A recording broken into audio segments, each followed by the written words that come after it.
നമസ്കാരം. മനോരമയും മാതൃഭൂമിയും ഒക്കെ വലിയ പ്രാധാന്യത്തോടെ റിപ്പോർട്ട് ചെയ്യാതെ പോയ ഒരു വാർത്തയാണ്.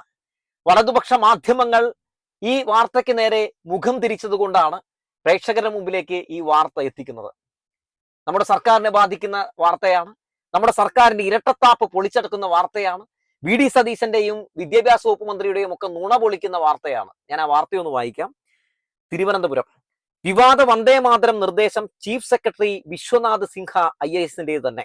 വിഷയത്തിൽ ഒരു നിർദ്ദേശവും നൽകിയിട്ടില്ലെന്ന് ലോക്ഭവൻ അറിയിച്ചു. ഗവർണറുടെ നിർദ്ദേശപ്രകാരമാണ് ചീഫ് സെക്രട്ടറി വിവാദ വന്ദേ മാതര നിർദ്ദേശം നൽകിയതെന്നായിരുന്നു നേരത്തെ സർക്കാർ വാദം. എന്നാൽ ഈ വാദം ലോക്ഭവൻ നിഷേധിച്ചതോടെ സംസ്ഥാന സർക്കാർ പ്രതിരോധത്തിലായിരിക്കുകയാണ്. സ്വാതന്ത്ര്യദിന ആഘോഷ ചടങ്ങുകളിൽ വന്ദേ മാതരവുമായി ബന്ധപ്പെട്ട് കേന്ദ്ര സർക്കാർ നിർദ്ദേശങ്ങൾ പൂർണ്ണമായി പാലിക്കണമെന്ന ചീഫ് സെക്രട്ടറിയുടെ നിർദ്ദേശം ഇതോടെ കൂടുതൽ ദുരൂഹമാവുകയാണ്. സർക്കാർ പുറത്തിറക്കിയ സർക്കുലർ ഗവർണറുടെ നിർദ്ദേശപ്രകാരമാണ് ചീഫ് സെക്രട്ടറി മറികടന്നതെന്നായിരുന്നു മന്ത്രിമാർ വ്യക്തമാക്കിയിരുന്നത്. സ്വാതന്ത്ര്യദിനാഘോഷ ചടങ്ങുകളിൽ പാലിക്കേണ്ട മാർഗനിർദ്ദേശങ്ങൾ സർക്കാർ പുറത്തിറക്കി 2 ദിവസം കഴിഞ്ഞായിരുന്നു സ്വാതന്ത്ര്യ ദിനാഘോഷ ചടങ്ങുകളിൽ വന്ദേ മാതരവുമായി ബന്ധപ്പെട്ട് കേന്ദ്ര സർക്കാർ നിർദ്ദേശങ്ങൾ പൂർണ്ണമായി പാലിക്കണമെന്ന നിർദ്ദേശമുള്ള കത്ത് ചീഫ് സെക്രട്ടറി തദ്ദേശ വകുപ്പിന് അയച്ചത്. സ്വാതന്ത്ര്യ ദിനാഘോഷ ചടങ്ങുകളിൽ പാലിക്കേണ്ട മാർഗനിർദ്ദേശങ്ങളിൽ വന്ദേ മാതരം ആലപിക്കണമെന്ന് സർക്കാർ പുറത്തിറക്കിയ സർക്കുലറിൽ ഒരിടത്തും പറഞ്ഞിരുന്നില്ല. എന്നാൽ ചീഫ് സെക്രട്ടറി തദ്ദേശ സ്ഥാപനങ്ങൾക്ക് അയച്ച കത്തിൽ ഇതിന് വിരുദ്ധമായ നിർദ്ദേശമാണ് നൽകിയിരിക്കുന്നത്. സ്വാതന്ത്ര്യ ദിനാഘോഷ ചടങ്ങുകളിൽ പാലിക്കേണ്ട മാർഗനിർദ്ദേശങ്ങൾ ഉൾപ്പെടുത്തി ഓഗസ്റ്റ് 4-ാം തീയതിയാണ് സർക്കാർ സർക്കുലർ പുറത്തിറക്കിയത്. എന്നാൽ സർക്കാർ പുറത്തിറക്കിയ മാർഗനിർദ്ദേശങ്ങൾക്ക് വിരുദ്ധമായി ഓഗസ്റ്റ് 6-ാം തീയതി ചീഫ് സെക്രട്ടറി കത്തയക്കുകയായിരുന്നു.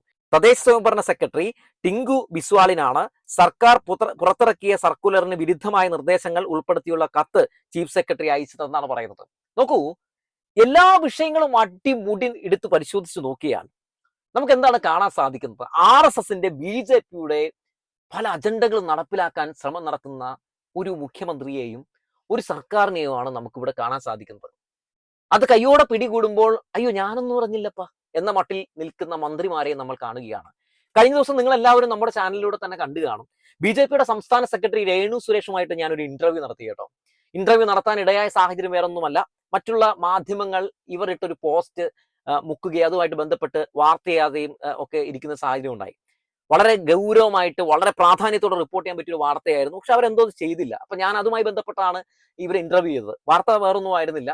അതായത് ഈ CJP സമരവുമായി ബന്ധപ്പെട്ട് DYFIക്കെതിരെ കേസെടുത്ത സതീശനെ അഭിനന്ദിക്കുന്നു, PMC നടപ്പിലാക്കിയ VD സതീശനെ അഭിനന്ദിക്കുന്നു, ഒപ്പം രാഹുൽ ഗാന്ധി VD സതീശനെ കണ്ടു പഠിക്കണം എന്ന രീതിയിലായിരുന്നു ആ പോസ്റ്റ് ഇട്ടിട്ടുണ്ടായിരുന്നത്. അതായത് എല്ലാ രീതിയിലും BJPയുടെ സംസ്ഥാന സെക്രട്ടറി ഈ ഡോക്ടർ രേണു സുരേഷ് ഇവരെ പിന്തുണയ്ക്കുകയാണ്. വലിയൊരു വാർത്തയല്ലേ അത്? വലിയൊരു വാർത്ത തന്നെയാണ്. പക്ഷെ നമ്മുടെ മാധ്യമങ്ങൾ അതങ്ങനെ ചവിട്ടി വെച്ചു. അപ്പൊ ഞാൻ അതുമായി ബന്ധപ്പെട്ട് ഇവരുടെ നമ്പറൊക്കെ തേടി കണ്ടുപിടിച്ച് ഇവരുടെ അടുത്ത് ചെന്ന് ഞാൻ ഒരു ഇന്റർവ്യൂ ചെയ്തു. ഇത് കിടക്കുന്നുണ്ട്, നിങ്ങൾക്ക് കയറി കാണാം. അപ്പൊ അതിലവർ വളരെ വ്യക്തമായിട്ട് പറയുന്ന ഒരു കാര്യം, ഈ VD സതീശൻ ഞങ്ങളുടെ പല നയങ്ങളെയൊക്കെ അംഗീകരിക്കുന്നുണ്ട്, അതുകൊണ്ട് ഞങ്ങൾക്ക് അദ്ദേഹത്തോട് വലിയ എതിർപ്പൊന്നുമില്ല, അദ്ദേഹം ഒരുപക്ഷെ BJPയിലേക്ക് വരാൻ സാധ്യതയുണ്ട്, ഭാവിയിൽ വന്നേക്കാം എന്ന് അവർ പറയുകയാണ്. ഒന്ന് ആലോചിച്ച് നോക്കണം. അവർ പറയാണ് അവർ വന്നേക്കാം, അദ്ദേഹം നടത്തുന്ന എല്ലാ കാര്യങ്ങളെയൊക്കെ ഇദ്ദേഹം പിന്തുണയ്ക്കുകയാണ്. അത് നല്ല കാര്യമല്ലേ? അദ്ദേഹം അത് ചെയ്തത് നന്നായില്ലേ? പിണറായി വിജയൻ അന്ന് PMC നടപ്പിലാക്കിയില്ലോ, VD സതീശൻ നടപ്പിലാക്കാനായിട്ട് അദ്ദേഹം എല്ലാ കാര്യങ്ങളും ചെയ്തില്ലേ? അപ്പോൾ VD സതീശൻ ചെയ്യുന്ന കാര്യങ്ങളൊക്കെ കേന്ദ്ര സർക്കാരിന്റെ എല്ലാ നയങ്ങളും ഒക്കെ നടപ്പിലാക്കുന്നത് നല്ലതല്ല എന്നൊക്കെ ചോദിക്കുകയാണ്. അപ്പൊ സ്വാഭാവികമായിട്ടും നമുക്ക് അവിടെ കാണാൻ സാധിക്കുന്നത് ഈ BJP കോൺഗ്രസ് ഒരു ബന്ധം തന്നെയാണ്. ഈ നേതാക്കന്മാർ വലിയ രീതിയിൽ തന്നെ ഇവരെ പിന്തുണച്ചുകൊണ്ട് രംഗത്തേക്ക് വരുന്ന കാഴ്ചകളൊക്കെ നമ്മൾ കണ്ടുകൊണ്ടിരിക്കുകയാണ്. VV രാജേഷ് അടക്കമുള്ള ആളുകളൊക്കെ KM ഷാജിനെയൊക്കെ അഭിനന്ദിച്ചുകൊണ്ട് നടത്തിയിട്ടുള്ള പ്രതികരണമൊക്കെ നമുക്കറിയാലോ, ഈ PMCയുമായിട്ട് ബന്ധപ്പെട്ടുകൊണ്ട്. അപ്പൊ ഇതൊക്കെ നമ്മുടെ മുമ്പിൽ ഇങ്ങനെ നിൽക്കുന്നുണ്ട്. മാത്രമല്ല, ഒന്ന് നമ്മൾ ആലോചിച്ച് നോക്കേണ്ട ഒരു പ്രധാനപ്പെട്ട കാര്യം, ഈ വിഷയമൊക്കെ ആയി ബന്ധപ്പെട്ടുകൊണ്ട് നോക്കൂ, ഇവിടെ നമുക്ക് വളരെ വ്യക്തമായിട്ട് കാണാൻ സാധിക്കുന്നത് എന്താണ്? ഇവിടെ ഈ സർക്കാർ മൊത്തത്തിൽ BJPക്ക് അടിമുടി വളമായിട്ട് മാറുന്ന കാഴ്ചയാണ് നമ്മൾ കണ്ടുകൊണ്ടിരിക്കുന്നത്. ഇടതുപക്ഷം മാത്രമാണ് സംഘപരിവാറിനെതിരെ BJPക്കെതിരെ ഇങ്ങനെ ആഞ്ഞടിച്ചുകൊണ്ടിരിക്കുന്നത്. എന്നാൽ കയ്യോടെ പിടികൂടുമ്പോൾ VD സതീശനും കോൺഗ്രസും പറയുന്നത് എന്താണ്? ഇല്ല, ഞങ്ങൾ അവർക്കെതിരാണ്, ഞങ്ങൾ BJPക്കെതിരാണ് എന്നാണ് പറയുന്നതെങ്കിൽ പോലും നമുക്കത് ഇത്തരം കാര്യങ്ങൾ എടുത്ത് പരിശോധിച്ച് നോക്കുമ്പോൾ കാണാൻ സാധിക്കുന്നത് എന്താണ്? ഇവർ രണ്ടല്ല ഒന്നാണ് എന്ന് തന്നെയാണ് നമുക്ക് മനസ്സിലാക്കാൻ സാധിക്കുന്നത്, അല്ലേ? ഇവർ രണ്ടല്ല ഒന്ന് തന്നെയാണ്. നോക്കൂ, ഈ VD സതീശൻ എന്ന് പറയുന്ന നമ്മുടെ മുഖ്യമന്ത്രി എന്താണ് നിലവിൽ ഈ സംസ്ഥാനവുമായി ബന്ധപ്പെട്ടിട്ട് കേന്ദ്ര സർക്കാരിന്റെ അവഗണനയ്ക്കെതിരെ ഒന്ന് പ്രതികരിച്ച് നമ്മൾ കണ്ടിട്ടുള്ളത്? അതായത് കേന്ദ്രവുമായിട്ട് കൊമ്പ് കോർക്കേണ്ടതില്ല എന്നല്ലേ പ്രതികരിച്ച് നമ്മൾ കണ്ടത്? അതൊരു പ്രതിഷേധമാണോ? അല്ലേ അല്ല. അത് ഒരു പ്രതിഷേധമല്ല, മറിച്ച് ഒരു ഇഴച്ചിലാണ്, മുട്ടിലിഴച്ചിൽ എന്നാണ് അതിനെ പറയേണ്ടത്. നോക്കൂ, കേന്ദ്രം വലിയ അവഗണനകൾ നമ്മുടെ കേരളത്തോട് കാണിക്കുമ്പോൾ സ്വാഭാവികമായും അതിനെതിരെ പ്രതികരിക്കേണ്ട, സംസാരിക്കേണ്ട മുഖ്യമന്ത്രി എന്തിന് ഞാൻ സംസാരിക്കണം എന്ന് ചോദിക്കുന്നത് പോലും സത്യത്തിൽ എത്രത്തോളം ദുർബലമായ ഒരു പ്രതികരണമാണ്. ഈ വന്ദേ മാതരം മുഴുവനായിട്ട് പാടി നമ്മൾ കേട്ടല്ലോ. വടശ്ശേരി ദാമോദര മേനോൻ സതീശൻ എന്ന് പറയുന്ന ഈ നേതാവ് മുഖ്യമന്ത്രിയാകുന്ന സമയത്ത് അല്ലേ. പിന്നെ നമ്മൾ കേട്ടു ഇങ്ങനെ പലതും. പിന്നെ നമ്മൾ പലതും കണ്ടു.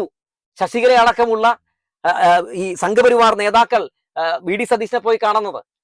BJP ഏജന്റ് ആയിട്ടുള്ള നമ്മുടെ ഷാജൻ സ്കറി അടക്കമുള്ള ആളുകൾ ഈ പറയുന്ന വി ഡി സതീശനെ പോയി കാണുന്ന കാഴ്ച നമ്മൾ കണ്ടു. TG മോഹൻദാസ് അടക്കമുള്ള ആളുകൾ എന്ത് രീതിയിലുള്ള വൃത്തികെട്ട വിവാദ പരാമർശമാണ് നടത്തിയത്. അവരെ പോലുള്ള ആളുകൾക്കെതിരെ കേസെടുത്തിട്ടും അറസ്റ്റ് ചെയ്യാതിരിക്കുന്ന സാഹചര്യങ്ങൾ നമ്മൾ കണ്ടു. ഇതൊക്കെ നമ്മൾ കണ്ടുകൊണ്ടിരിക്കുകയാണ്.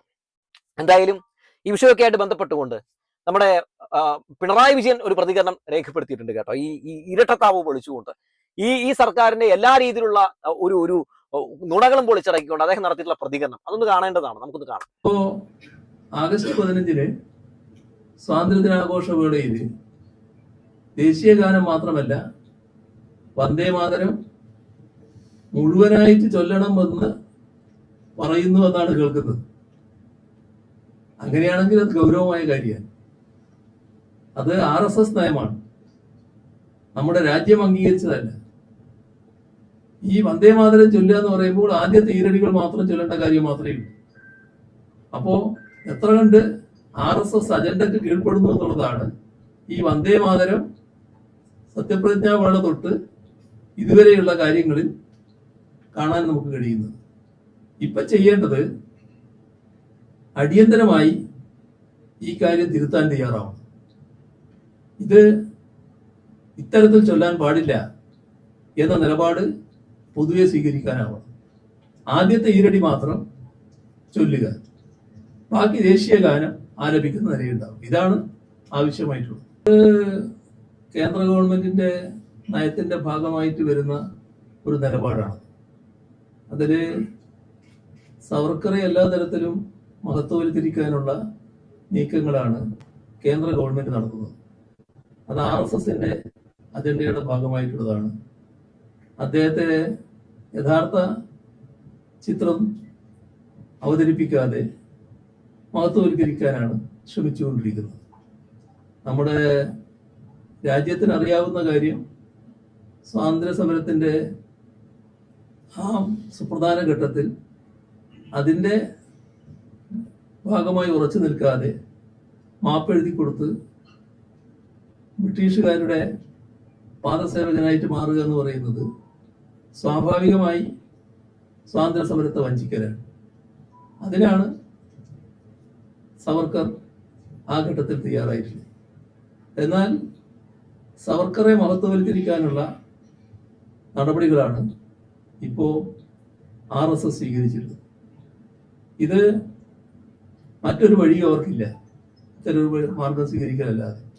യഥാർത്ഥ ചരിത്രം പറയാൻ പറ്റില്ല. യഥാർത്ഥ ചരിത്രം പറയുമ്പോൾ RSS സ്വാതന്ത്ര്യ സമരത്തെ തള്ളിപ്പറഞ്ഞതിനെ കാണേണ്ടി വരുമല്ലോ. അന്ന് ചെറുപ്പക്കാരോട് നിങ്ങളുടെ ആരോഗ്യം ബ്രിട്ടീഷുകാർക്കെതിരെ സമരം ചെയ്തിട്ട് വെറുതെ ദുർവ്യയം ചെയ്യരുത് എന്ന് ഉപദേശിക്കാൻ തയ്യാറായതാണ് RSS. അങ്ങനെയുള്ള RSSനെ പൂർണ്ണമായി നമുക്ക് മനസ്സിലാക്കാൻ കഴിയുന്നത് ബ്രിട്ടീഷുകാരോട് പൂർണ്ണ വിധേയത്വം പ്രഖ്യാപിച്ചിരുന്നു എന്നുള്ളതാണ്. മാത്രമല്ല, ബ്രിട്ടീഷ് വൈസ്രോയി അടക്കം കണ്ടിട്ട് പൂർണ്ണ പിന്തുണ, നിങ്ങളിവിടെ തുറന്നതിൽ ഞങ്ങൾക്ക് യാതൊരു പ്രയാസവുമില്ല, നിങ്ങളെ എതിർക്കുകയല്ല എന്ന നിലപാട് സ്വീകരിച്ചവരാണവർ. അപ്പൊ എല്ലാ അർത്ഥത്തിലും സ്വാതന്ത്ര്യ സമര പ്രസ്ഥാനത്തെ വഞ്ചിച്ചവരാണ്. നിർഭാഗ്യവശാൽ നമ്മുടെ രാജ്യത്തിന്റെ ഭരണാധികാരം ഇപ്പോ അവരാണ് നിയന്ത്രിക്കുന്നത്. അങ്ങനെ വരുമ്പോൾ അവരെ മഹത്വവൽക്കരിക്കാനുള്ള രീതിയിലേക്ക് ചരിത്രം മാറ്റുകയാണ്. അതിന്റെ ഭാഗമായാണ് സവർക്കറെ മഹത്വവൽക്കരിക്കുന്നത്. അപ്പൊ അത്തരമൊരു സമീപനം കേന്ദ്ര ഗവൺമെന്റ് സ്വീകരിക്കുമ്പോൾ ആ കേന്ദ്ര ഗവൺമെന്റിന്റെ പുത്തൻ വിദ്യാഭ്യാസ നയം, ആ നയം നമ്മുടെ കേരളത്തില് നടപ്പാക്കാതിരിക്കുകയായിരുന്നു. അത് നടപ്പാക്കുന്നതിലെ നടപടിയാണ് ഇപ്പോഴത്തെ ഗവൺമെന്റ് സ്വീകരിച്ചിരുന്നത്, UDF ഗവൺമെന്റ് സ്വീകരിച്ചിരുന്നത്. അപ്പൊ അതിന്റെ ഭാഗമായിട്ട് കൂടി ഇതിനെ കാണണം. അപ്പോൾ തങ്ങൾക്ക് വേണ്ട കാര്യങ്ങൾ ചെയ്യാനുള്ള എല്ലാ സൗകര്യവും ഒത്തിണങ്ങിയിരിക്കുന്നുവെന്ന് സംഘപരിവാറുകാർക്ക് പൂർണ്ണ ബോധ്യം വന്നിരിക്കുന്നു. അതിന്റെ ബലത്തിൽ കൂടിയാണ് ഇതുപോലൊരു ചോദ്യം കുട്ടികളോട് ചോദിക്കുന്ന സ്ഥിതി വന്നിട്ടുള്ളത്. സവർക്കറെ മഹത്വവൽക്കരിക്കുന്ന നിലയുണ്ടായിരുന്നു. ഇത് UDF ഗവൺമെന്റിന്റെ ഒത്തുകളിയുടെ ഭാഗമായി സൃഷ്ടിക്കപ്പെട്ട ഒന്നാണ് എന്ന് കാണുന്നു.